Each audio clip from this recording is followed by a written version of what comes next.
The early 2000s had a lot of new changes in pop culture. The main thing the early 2000s pop culture was all about was slightly changing old traditions, old fashion trends, old type of music to a new, modern aesthetic, like a certain dog and his friends. Ah yes, what's new Scooby Doo? One of the best things to come out in the early 2000s. Or is it? Many cartoon fans love this series more than any other Scooby series, surprisingly. But the reason some people really do love What's New Scooby Doo is just the change of the characters and the different premises, but still staying true to Where Are You? But is it really as good as we all remember? In 2002, What's New Scooby Doo aired on the now defunct Warner Bros. Television network, Kids WB. And the big thing about the show is, it was the first Scooby-Doo series in over a decade. This time around, the gang get a modern redesign of each of the characters, plus Frank Welker and Casey Kasem return to voice their characters, Fred and now Scooby and Shaggy respectively. Unfortunately, this was Casey Kasem's last series voicing Shaggy for the TV shows. Today, I'll be looking at all 3 seasons of What's New Scooby-Doo and ranking them from worst to best. We'll see iconic and forgotten villains, some pretty cool reoccurring characters, so let's get started at the bottom of the list with... What do you mean I'm too short? How tall do you have to be to stand in a ball?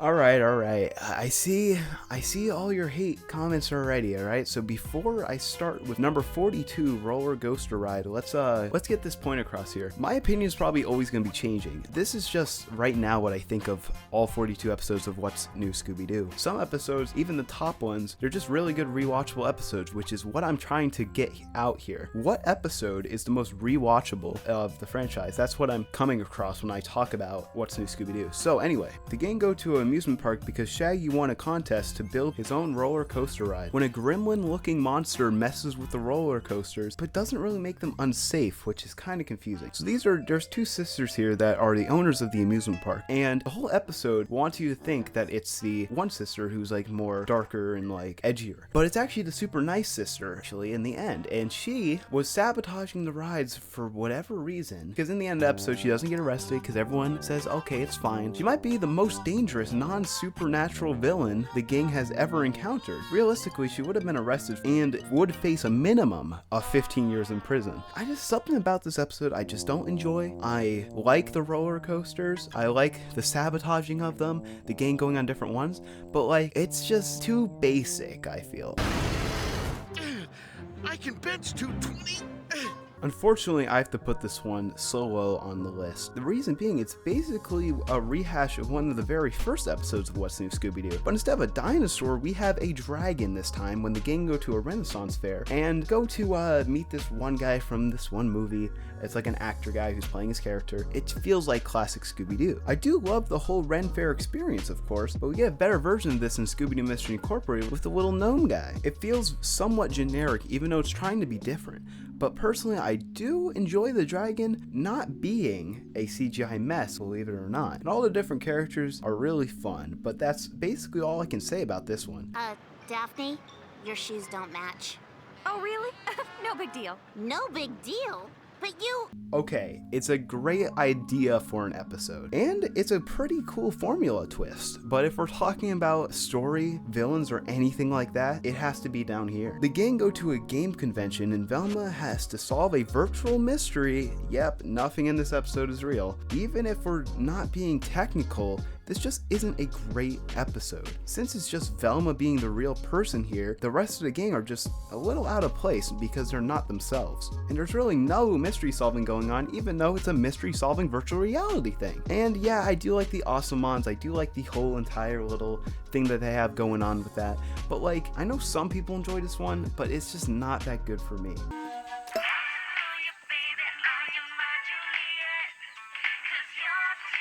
This one isn't that good. Whoa, demon animals. It doesn't even fool the gang. Sure, they travel to a different country, but it's just not that good. It's probably one of the worst, honestly. Safari So Goody. You know, it's it's something, because we got some animals that become demons, which basically means they glow, and sure, Scooby becomes one, this monkey becomes one, we meet some cool characters, but in the end, it's like a type of sheep rustling thing, like they're like using animals to, like, I don't know, like make money. I don't really remember, but upon the rewatch, I just did not enjoy watching this one. The reason it goes higher up is just because it's a little unique, but that's about it. Us, we get it already. He's not cursing you. He's trying to return your purse. What? In Greece, Shaggy purchases a mysterious amulet that he thought would scare away any monsters, but instead a centaur attacks the gang. The centaur is a cool disguise for our villain, and the story is very thin with just two archaeologists that try to get the amulet back from Shaggy, and it turns out one of them is the villain. But the main guy that was following the gang had nothing to do with it. It was his assistant who was the villain. And Velma was like, who is this? It was pretty funny. Feels like it's already been done in Scooby Doo, and you know, it's nothing crazy. We get some fun lines and some funny scenes, but that's about it.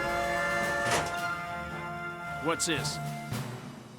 So that's where you keep your in case of emergency stash. Okay, this Mr. B guy is literally on every side quest. First, he gets his dogs into a dog tournament, wins that dog tournament, uses the money just to buy a farm, and now he's at Fort Knox for some reason, and has access to the gold supply of America. Like, how? Yeah, we were at Fort Knox with a gold guy just chilling in America's gold supply. He's not stealing it, he's just chilling there, turning people who mess with him into gold. He's kind of a chill guy, actually. Not really scary, it's just a giant lump of gold that looks like a human. Sure, there's a mystery here, but it's all basic military gags and some funny side characters like Mr. Knox himself, who wants his land back that the army took, which is pretty funny. I own this land. Why do you think they named it Fort Knox? First they take my land and now they take my gold? I love gold, and I love my land. But it's a very middle ground type of Scooby episode. The villain turns out to be the army soldier who is training the Secret Six puppies who wanted to scare off the soda maker in town to steal the business, so basically the gold had nothing to do with it.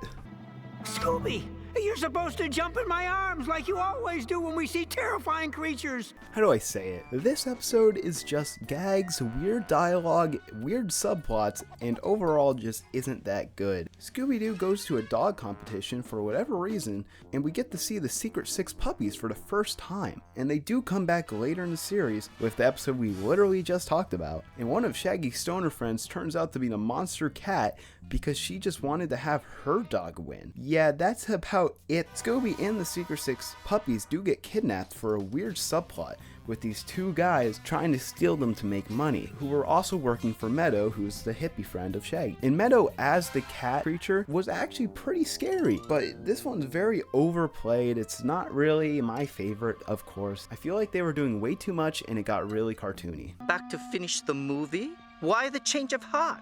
My lawyer said I had to. Good enough for me! The director of the movie hated making the movie, so he tried to mess up the process of the movie being made and doesn't end up getting arrested for it because nothing actually went wrong. Yeah, the gang go to a movie studio to watch the production of a movie when all the stuntmen quit because of a faceless phantom attacking the set. And like I just said, the director is the villain because he hated making the movie and the actor didn't want to be in the movie. And it was pretty weird and confusing. Yeah, I wish I could put this one higher up, but it's just not good. The gags aren't even funny. Yeah, but check out my cheekbones. Also, the ghost voice is bad. Wow, I'm good. Like everybody run! This one feels like classic Scooby Doo. And we get insight of how the gang got the Mystery Machine in the first place. So Flash Flanagan painted the Mystery Machine? I thought the flower pattern was your idea, Fred. Nope, I always wanted to paint it red. And in this episode, the Mystery Machine comes to life and attacks the gang, which sure isn't scary, but it's also a car, so it could be very dangerous. We meet the band that originally owned the Mystery Machine. Something strange besides the sound cues is the animation of this episode was very sloppy for some reason, but at least we got a banger Simple Plan chase song, and it's the only episode in the series that actually gives a somewhat canon backstory of the Mystery Machine, which everyone can be like, well, the gang originally had the Mystery Machine, but there's so many different realities and different canons of Scooby Doo. So we really don't know, but it is fun to add a little story for stuff like that. Well, no, actually, because he was, you know. Oh, invisible. I can already hear the haters with this one, alright? It's Simple Plan and the Invisible Madman. This episode is something. Scooby and the gang pass by and get stuck in an abandoned town, on their way to a rock festival with Simple Plan headlining. Everyone knows Simple Plan made the theme song for What's New Scooby Doo, but they're also a very popular punk band, especially during the time of this episode back in 2004. And this reminds me of back in the day when they had guest stars on Scooby Doo, except these guest stars don't know how to voice act. I do care about the episode itself, but also when Simple Plan themselves are not giving any effort into their lines, it really throws me off, especially knowing that the band are an actual band, because when I originally watched this episode a long time ago, I kind of did not know who Simple Plan was, and I just chalked it off as a Scooby-Doo thing. The whole Invisible Man being the bad guy is a super cool idea, but this episode doesn't have the pacing and atmosphere and structure for something like that. And the one guy who owns the town is pretty strange, and it turns out that all three of the people that we meet besides Simple Plan are behind the Invisible Madman, which is kind of confusing. And yes, I know everyone loves this episode, and it is somewhat good. It is a fun time. Only rewatch this just because it's Simple Plan. I would not rewatch this for any other reason. I learned everything I know about magic from my ex-wife, you see. She made my bank account, my car, and my house disappear. This one is pretty cool. The gang go to Las Vegas to meet teen pop sensation Lindsay Pagano, but they get attacked by the ghost of Rufus Ruckus, who haunts the stage where Lindsay is performing. This is a pretty popular What's New Scooby Doo episode, with Rufus Ruckus being a very basic but iconic design for a villain. In the end, it turns out Rufus never actually died in his extreme magic stunt a few years prior, and his assistant was acting like the ghost of Rufus to steal his name or something, and the original Rufus Ruckus is actually just a chill guy who was living underneath the casino. This episode tells us of Fred's previous experience at Elvis camp and why he really likes doing his Elvis impression. Overall, this is a good time, but it's mid. The wonders of nature.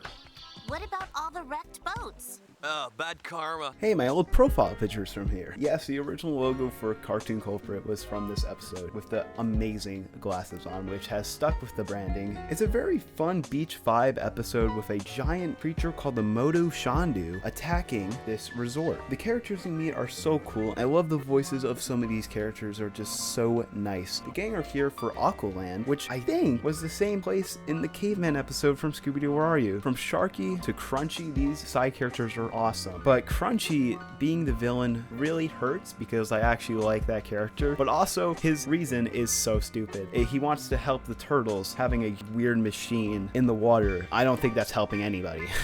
I don't know. There's something up in that tree. Chirp.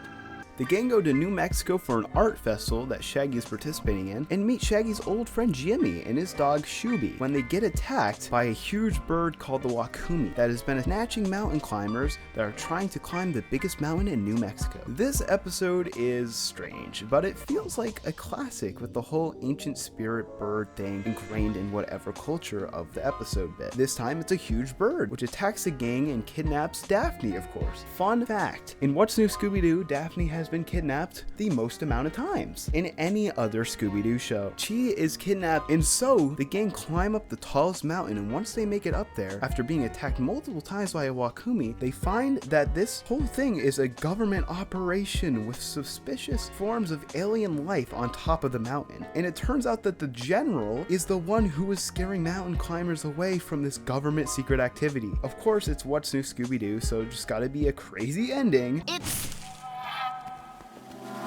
nobody we know? The characters introduced in this episode, like Shaggy's stoner friends, the birdwatcher guy, who is so funny. I haven't seen this one in such a long time, and it is a good watch, even though it's not the best. Hey, Fred's plan actually worked. After Fred decides to join a cross-country race, the gang and the other racers get attacked by a worm straight out of Dune, and the worm's worshippers that are trying to stop the race. Yeah, this episode's basically the 2000s equivalent of Wacky Races, but in the end it just ends up being Gibby Norton in his debut appearance of the GOAT himself, who is the reoccurring character, who is probably the most well-known reoccurring character in What's New Scooby Doo, who is just a nerd that likes Velma. This episode is fine. It's a pretty overpowered overplayed episode, and overall, I like it. Hey, Twist, are you left-handed or left-handed? Not to be confused with the pup named Scooby Doo episode that I ranked a while ago. This time around, we see the gang get twisted up into a WrestleMania-esque scenario with the Titanic twist attacking the event. This one just feels at home, even with the strange story and twist. See what I did there? In the end, it turns out some popular wrestlers' kids are the Titanic twist, and they were attacking all the other wrestlers so their dad could be safe or something like that. Kurt, Connie, thanks for looking out for me. It's a strange ending with everyone being redeemed, and you know, sure, I should put it lower for that because there's actually no like arrest or anything. It's fun. I like the wrestling elements. I like the gags. Fred gets kidnapped. There's a lot of sleeping spells that the kids use, but it still feels like a classic. Nice to see some fellow countrymen and country women. Wow, great to see you. I'm Daphne. This time the gang go to Russia to see the American hockey team go up against Moscow when a frozen fiend attacks the tournament. For any hockey fans out there, Brett Hall makes an appearance in this one, but mostly this is just another classic Scooby mystery, which isn't bad, but it's not anything special. It's very middle of the line. It's a somewhat basic story with the main trophy's diamonds being stolen and the frozen fiend being responsible, and the frozen fiend hides them under the ice. I don't know how they got him down there. It turns out that the frozen fiend is some ballerina skater, which is very obvious it's her when the gang are suspecting everyone and they split up to follow each of the suspects. It's Russia though, but yeah, it's mid.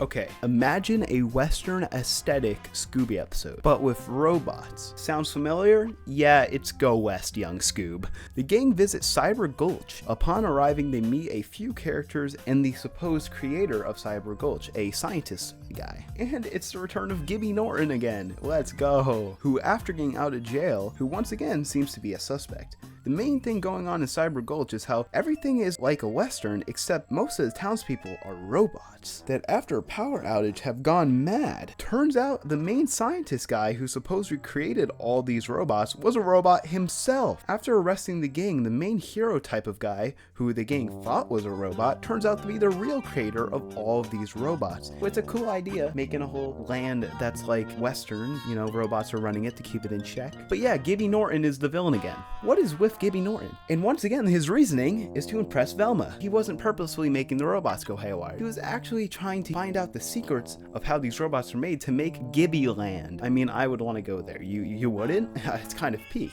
We thought the Hex Girls were being tormented by the vampire again. Oh, I wish! The gang traveled to a, quote, haunted castle in Transylvania to see the Hex Girls perform their music video, with a vampire on the loose messing with the Hex Girls. When the gang get there, they immediately set a trap for some reason, and they actually catch the vampire, and they cage him up, just for another vampire to attack. This episode is so different, and in the end, they figure out that it's actually two twins that look exactly alike, after Fred gets kidnapped and Shaggy and Scooby think Fred's a bat and stuff like that happening when Velma and Daphne set the trap, with Fred fighting the vampire and pushing him off a ledge. Let's go, Fred. Their goal was to scare the Hex Girls away to ruin the business or something like that. But it changes everything you would expect out of a Scooby Doo episode. So that really puts it up there. What's a Scooby Doo? Coming after you. You're gonna solve that mystery.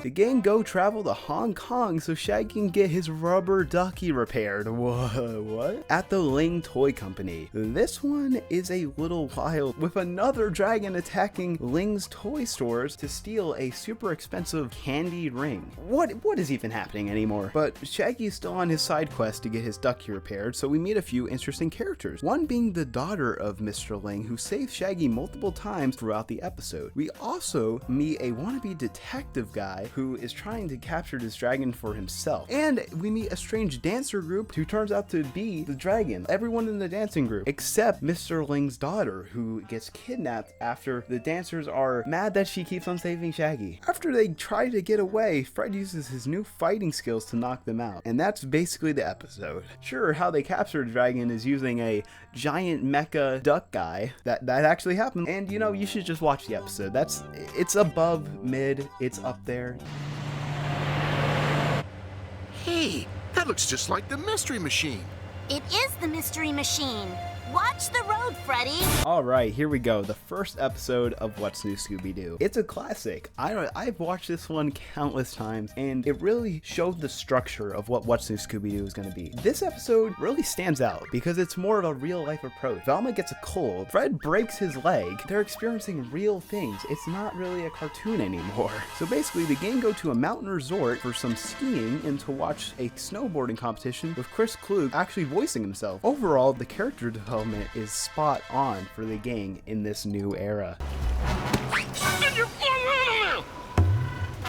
Scooby snacks have come to life and attack the gang when they go on a grand tour of the Scooby Snack Factory. This one is crazy, with there being two of the snack monsters, one being an actual robber who's trying to get the formula, and the other one is trying to protect it. It's basically just a whole tour of the Scooby Snack Factory with a somewhat scary monster attacking and threatening the lives of the gang. We find out later that it's the owner of the factory trying to protect it from thieves. So why are you trying to kill Shaggy and Scooby? Not once, not twice, but 3 different times in the episode. It is better than most, but it's still middle of the line for sure. I do like how funny the owner is, and the different jokes in the pacing are very, very good. I had to follow it.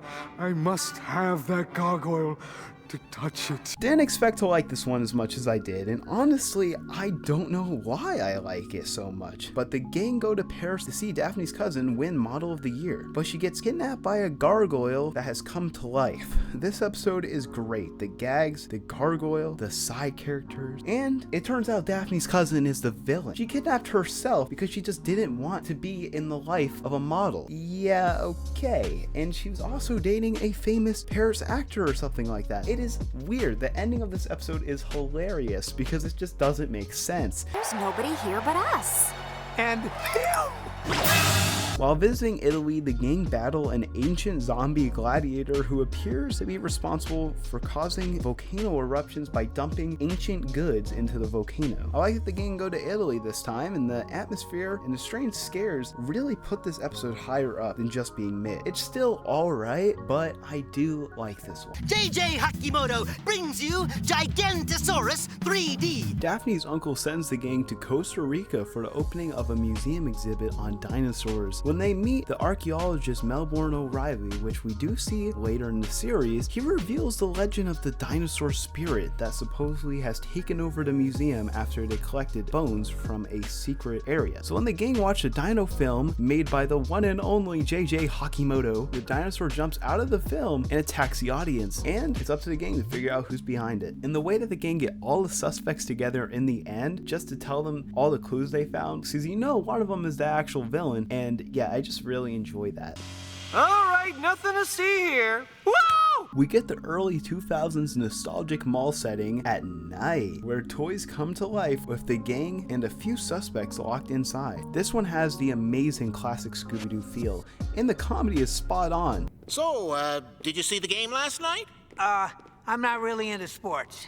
Oh, yeah, right. In the end, Velma realizes that they caught the wrong person. So, for probably the first time in the franchise, the gang go back and stop the villain behind the crime, who is the security guard, who's stealing paintings and stashing them under the mall. That's crazy. And these toys coming to life is just a remote control thing, you know, it's just toys. That's what you would think. But these toys are actually very scary because there's so many of them. This one is a great episode, but a little overrated overall. The gang is somewhere creepier. The gang is somewhere creepier. This one is special. This time it's just Shaggy and Scooby, and they are camp counselors, with the kids that they're watching as sort of stand-ins for the gang to uncover the mystery of a camp story that has come to life. The story is that the toxic terror came from a radiation spill that was covered up by putting a cabin over it. Shaggy and Scooby are scared as usual, but they are man enough to solve the mystery, and it turns out to be Gray, after they mistakenly captured some other kid who has been trolling them with different costumes. But basically, Gray is a friend and fellow camp counselor of Shaggy, and she was actually trying to help scare away the guy who's trying to destroy the camp to make a resort for adults. So actually, Gray isn't the bad guy, even though she is the toxic terror. So in the end, we get a super funny Mr. Hyde-esque scene when the new gang use the toxic terror suits to scare him away. Plus, the chase scene in this episode is literally one of my favorite songs.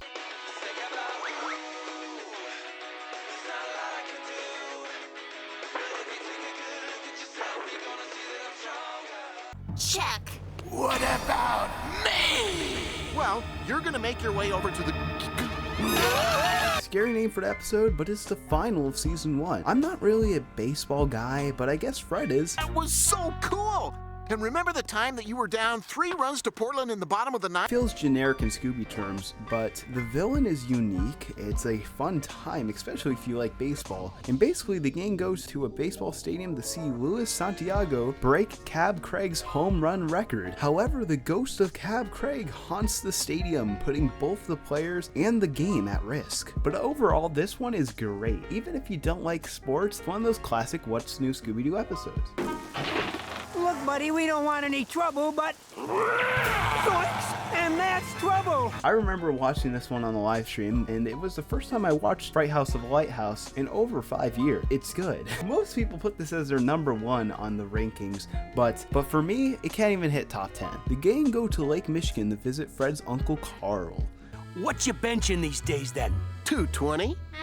Oh, well, don't feel bad, hey? From cheese to stretchy underwear, this one is iconic, and it's probably one of the most popular episodes of all of What's New Scooby Doo. The gang learn about a lighthouse keeper who has been turning off the light for multiple ships due to the keeper turning off the light. Pretty crazy stuff. Most of the chases happen in the lighthouse itself, and since it's a one-way staircase going up and down, it really adds. Overall, it's a fun time, but nothing to write home about.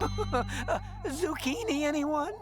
A really solid episode, and an early one in the series. In Space Ape at the Cape, the gang visit a space center when a mysterious egg hatches a purple alien that grows throughout the episode, which definitely adds to the scare factor. This episode really shows more of the gang's unique traits, and it's definitely a more scares than gags, with the close-up of the alien and how it just sounds and acts and stuff. It's just pretty scary. I've watched this episode so many times, and man, that chase song is a banger. Turns out to be Velma's idol, who is a professor at NASA. She did this whole alien disguise by using a monkey as the baby alien, herself as the teen alien. I don't quite remember her reasoning, and it's pretty funny that the person Velma looked up to turns out to be the villain. The green flag is out.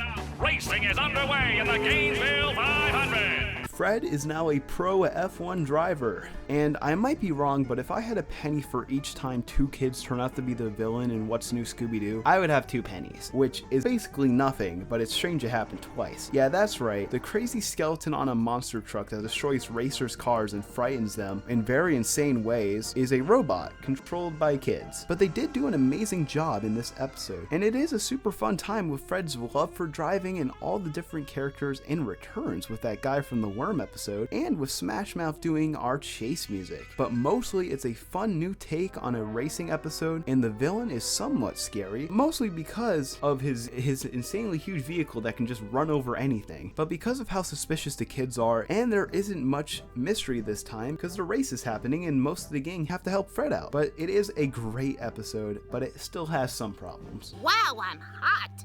My turn.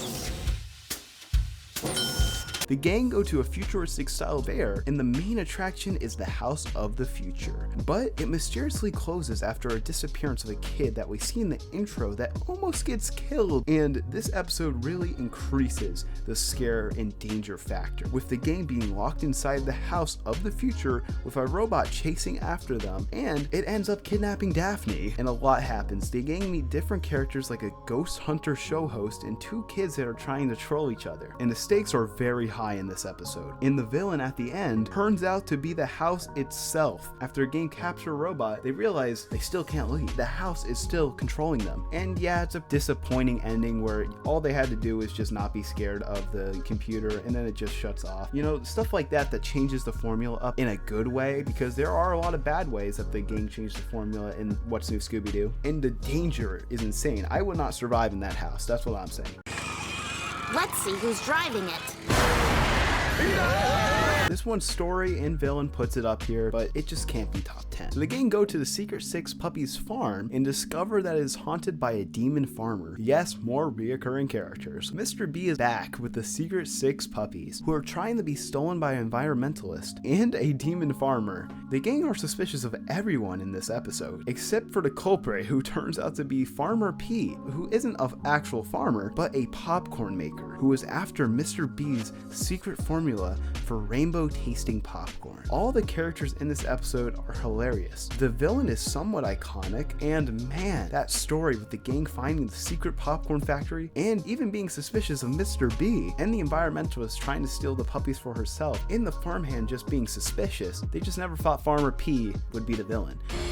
Hey, check out this tiny little car. Zoinks!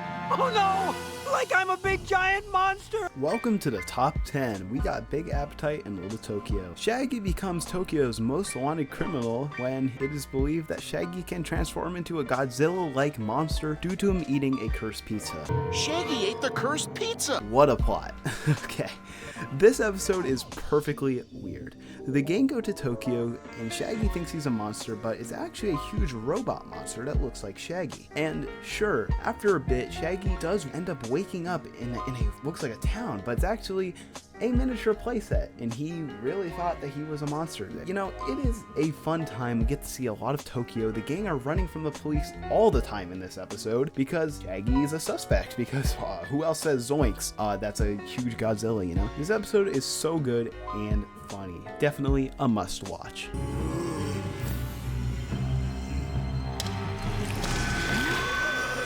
Next episode, season 2, Mummy Scares Best, is also our number 9. While visiting, each of the gang meet Melbourne O'Reilly again. This episode is insane though. This mummy can hypnotize people and turn them into zombies. And he's pretty threatening because when people go into his pyramid, well, he crushes them in the walls. And then they go through portals in these walls and then they become zombies. It's weird. A lot of unexplained stuff in this episode. And the close encounters and the mummy just being super menacing really puts it this high up. But you wanna know what else puts it this high up? The twist ending. Turns out Melbourne O'Reilly is the mummy, but he's also being hypnotized by a hypnotist guy that we barely meet earlier in the episode. They captured a guy and then that's about it. This episode's so good, I look past that the villain's actually a good guy because man, when he was under that spell, this guy wanted to rip and tear, you know? Look, there's another one right next to it. This one's another very popular What's New Scooby Doo episode. Shaggy is competing in a mini golf tournament, but he can't win due to a giant clown that is eating people and messing with the mini golf tournament. This episode is a great change of pace, with Shaggy being super fearless because he needs to win the golf tournament. So he decides to find the clues and figure out who the culprit is, while Velma is scarred from a clown just destroying her encyclopedias when she was little. The whole mystery with the golf element is super fun and reminds me a lot of Funland from Where Are You? In the end, Shaggy sets the trap, but it doesn't work. Shaggy gets eaten, and Shaggy thought that Gary is behind the clown because Gary was mad at Shaggy for beating him at mini golf a long time ago. Shaggy, after being eaten, messes up the clown, and it turns out to be Gary's father, the mayor, who confusingly wanted Gary to lose too. The gang find everyone who got eaten in a medieval castle, and the mayor never gets arrested for this kidnapping, assault, flipping, destroying a mini golf course, stuff like that. He just doesn't get arrested because he's a mayor. But anyway, guess it doesn't matter because Shaggy wins. This one is so fun to rewatch. I love rewatching this. That's a good goal. I'm training to bench 220. After Shaggy starts working at the zoo, the gang have to go to Antarctica to return a penguin named Little Petey. Once there, the gang find the base destroyed with a man in shock inside after the fish creature attacked that place. Insanity is the calmest way I can describe this episode. This fish creature does not care. It literally attacks the gang the second it sees them and actually fights them. This guy actually goes one step further. He is beating up the gang, trying to pull them under to basically kill them. This might be the first time a villain actually went to this level, actually grabbing the gang, picking them up, sinking them under ice, trying to kill them. Even though it is probably the most insane What's New Scooby Doo episode, it starts to derail because the fish creature turns out to be that one shocked guy that the gang find in the beginning of the episode.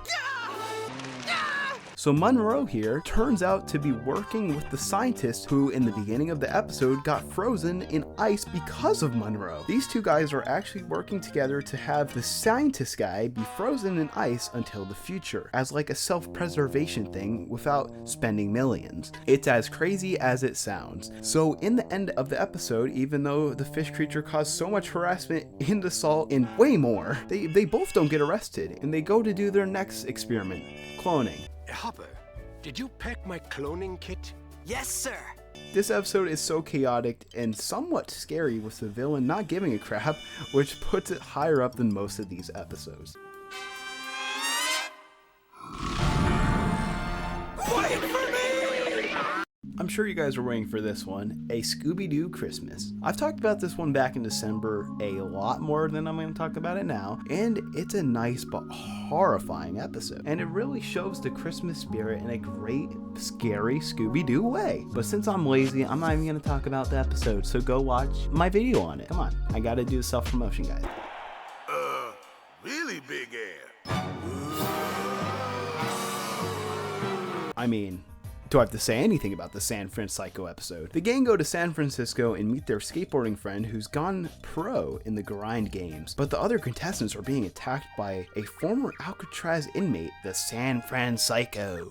This is similar to an earlier episode where the atmosphere and place really carry the episode. Do you know which one I'm talking about? We'll see it later. Yeah, I didn't talk about it yet. Because of the skating and early 2000s nature of this, it just makes it awesome. Like, this is sick. This episode is the definition of it's rad, bro. This is flipping 2000s, you know? It's so 2000s coded. It's insane. And it turns out this pro skater guy, who I think is an actual pro skater, a fan of his is the San Francisco. And this fan is taking out all the other contestants so he can win. That really throws it off from being like, you know, top 2, top 3, you know? Just the whole nature of this episode is just iconic. But we were told it's Beach-a-Palooza Beach, and my band needs to practice for the concert. Jeepers! It's Smash Mouth, and you're Steve Harwell. One of the last episodes, and it's still amazing. While on vacation in the sunny country of Australia, the gang discovers the appearance of a coral creature that is messing with a sandcastle competition and a Smash Mouth concert. First off, Smash Mouth is here, and when the gang get there, Steve and a professional sandcastle builder are arguing about how the music is messing with the sandcastle, and the gang meet the organizer, Rama Yam, who gives Shaggy a spot to build when the coral creature attacks the gang. This episode's story is super strange, with Rama Yam being behind everything and the coral creature being just a chill guy who is actually just coral, and he isn't even the villain. Rama Yam is. He's been sucking people into the sand and under the ocean to hypnotize them into zombies to work in the mines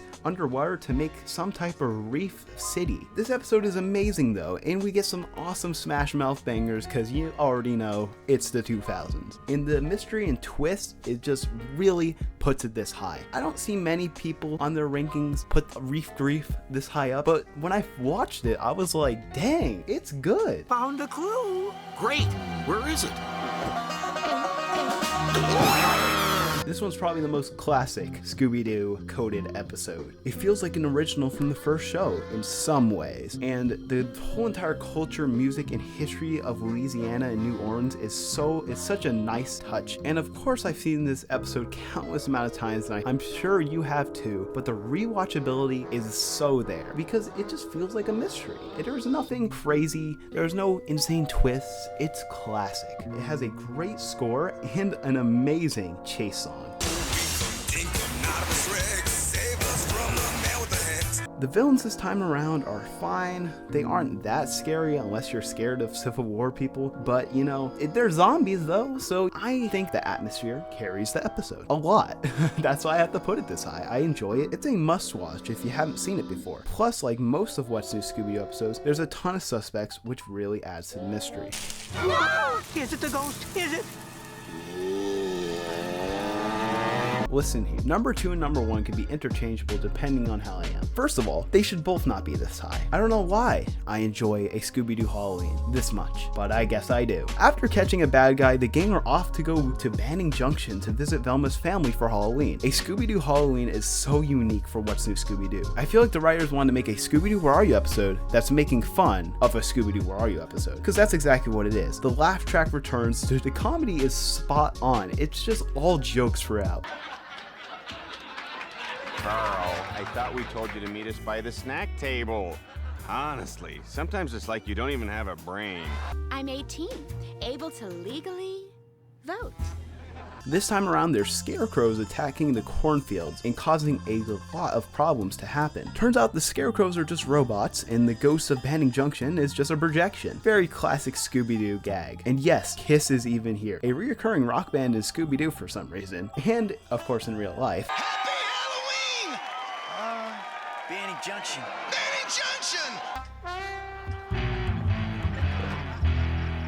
What an almost perfect episode. So who do I talk to about getting paid? Moving on to our number 1.